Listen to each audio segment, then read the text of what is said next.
সবাইকে আসসালামু আলাইকুম এবং শুভেচ্ছা। আজকে ইরাক, ইরান এবং যুক্তরাষ্ট্র এবং ইসরায়েলের যে যুদ্ধ চলছে তার ৩৪তম দিন। যুদ্ধটি শুরু হয়েছিল ২৮ আ ফেব্রুয়ারি তারিখে এবং আ আজকে এপ্রিল মাসের আপনার ২-৩ তারিখ। এই এখন পর্যন্ত যুক্তরাষ্ট্র স্টেট অফ হরমুজ কিন্তু চালু করতে পারেনি।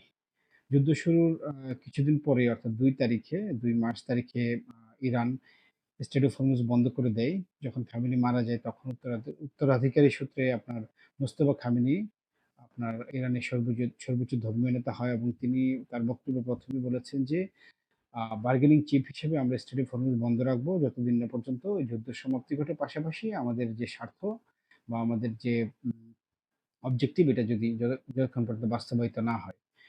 তো এরপর থেকেই যুক্তরাষ্ট্র বিভিন্ন উপায়ে এটা স্টেট অফ হরমুজ খোলার জন্য চেষ্টা করে আসছিল। ১ম এ তারা ইউরোপিয়ান মিত্রদেরকে ডেকেছিল, নেটো মিত্রদেরকে ডেকেছিল।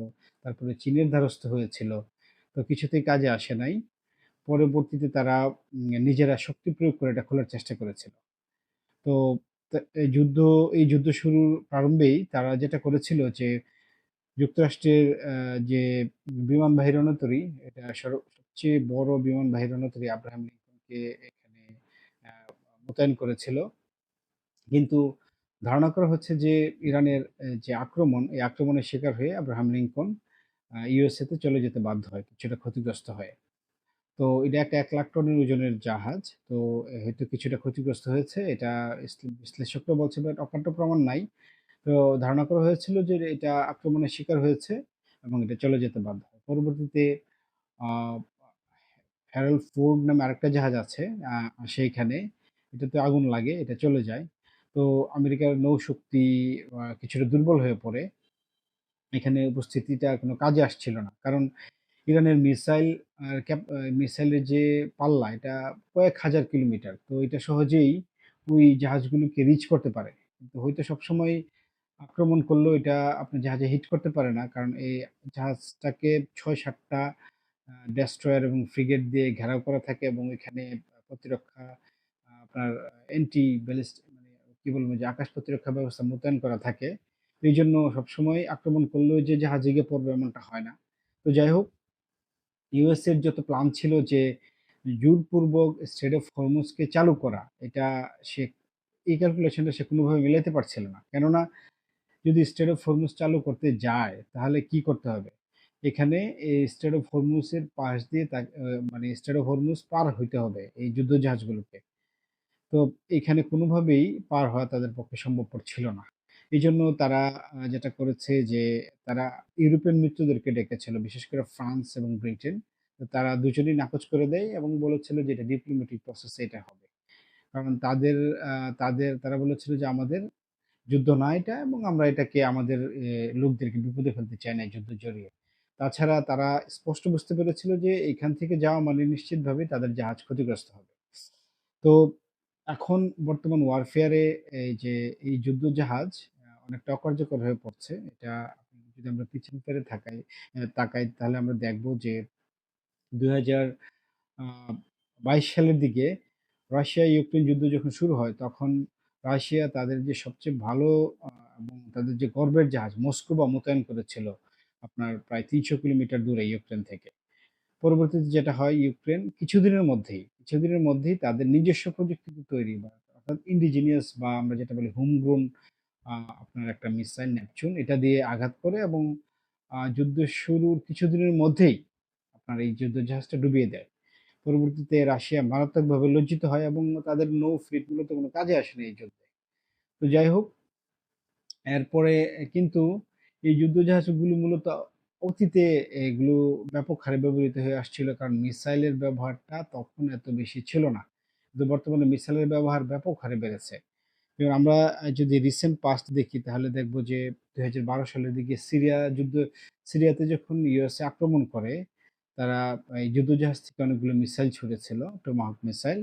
এর পূর্বে আপনার ২০০৩ সালের দিকে আ বুশ প্রশাসনের সময় অর্থাৎ জর্জ ডব্লিউ বুশ প্রশাসনের সময় আ সাদ্দাম হোসেনকে উৎখাত করার জন্য আক্রমণ করে ২০০৩ বা ৫ এরকম একটা সময়ে। তখন আপনার এই ১ম আক্রমণটা শুরুই হয় যুদ্ধজাহাজ থেকে। অর্থাৎ অনেকগুলো ঐদিন রাতে প্রায় ৭০-৮০ টা টমাহক মিসাইল ছোড়ে এবং এখানে বিমানবাহী রণতরী ছিল এটা এবং ওইখান থেকে বিমানগুলো গিয়ে আক্রমণ করে আসে। তার কিছুদিন পরে কুয়েত থেকে সৈন্য গিয়ে স্থল অভিযান চালায়।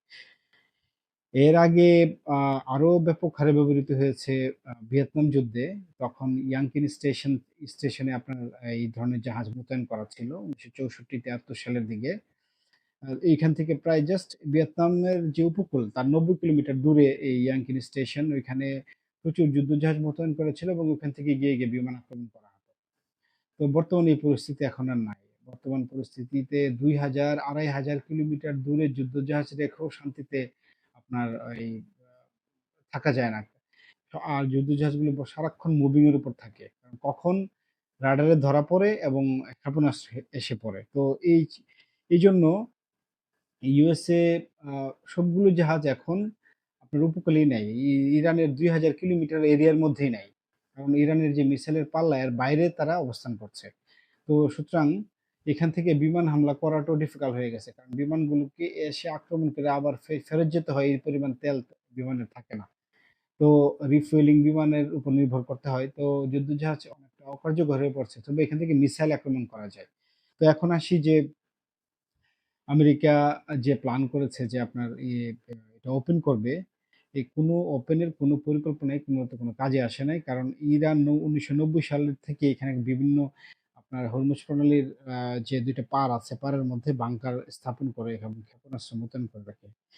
এটা বর্তমানে আরো আধুনিক হয়েছে। এটা আরো আধুনিক হয়েছে। এখন এখানে আরো আছে ড্রোন আছে এবং খুবই প্রিসাইশন স্ট্রাইক করা যায় ড্রোন দিয়ে। এরপরে আবার সি ড্রোন আছে। সি ড্রোন ইউক্রেন যুদ্ধে অনেকটা ব্যবহৃত হয়েছে। সি ড্রোন আছে আবার মিসাইল তো আছে। তো এই কম্বিনেশন এ যখন ইরান আক্রমণ করবে এই প্যাসেজ মানে এই যাত্রাপথ দিয়ে যদি কোনো আপনার যুদ্ধজাহাজ যায়, এটা কোনোভাবেই পসিবল হবে না। এটা আপনার অক্ষত অবস্থায় ফেরত যাবে। এজন্য তারা আর যুদ্ধজাহাজ এখানে পাঠাবে এবং পাঠিয়ে হরমুজ প্রণালী চালু করবে এই আকাঙ্ক্ষা থেকে ওরা দূরে সরে আসছে।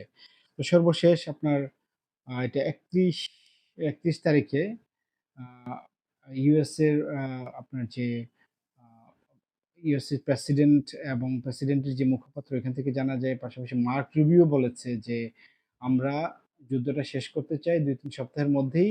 তবে এই যুদ্ধ শেষ করলেও আমরা ইরান স্টেট অফ হরমুজ চালু করতে হইতে পারব না।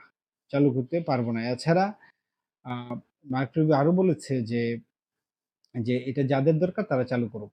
অর্থাৎ তারা ইউরোপিয়ান মিত্রদেরকে ইন্ডিকেট করেছে যে এটা যাদের দরকার তারা চালু করুক। অর্থাৎ তারা মূলত এখানে পরাজয় স্বীকার করেছে। তারা এটা কোনোভাবেই আর চালু করতে পারছে না। তারা এখানে পরাজয় স্বীকার করেছে এবং এই একটা ফ্রন্টে আপাতত একটা ফ্রন্টে আপনার আ ইরান জয়লাভ করেছে এবং ইউএসএ পরাজিত হয়েছে। কারণ এটা মূলত কোনোভাবেই আর চালু করা সম্ভব না। তো আজকে যেটা হয়েছে যে ব্রিটেন ৪০ টা দেশের আপনার পররাষ্ট্রমন্ত্রীদেরকে ডেকেছিল। ওখানে ডেকে তারা একটা সভা করেছে।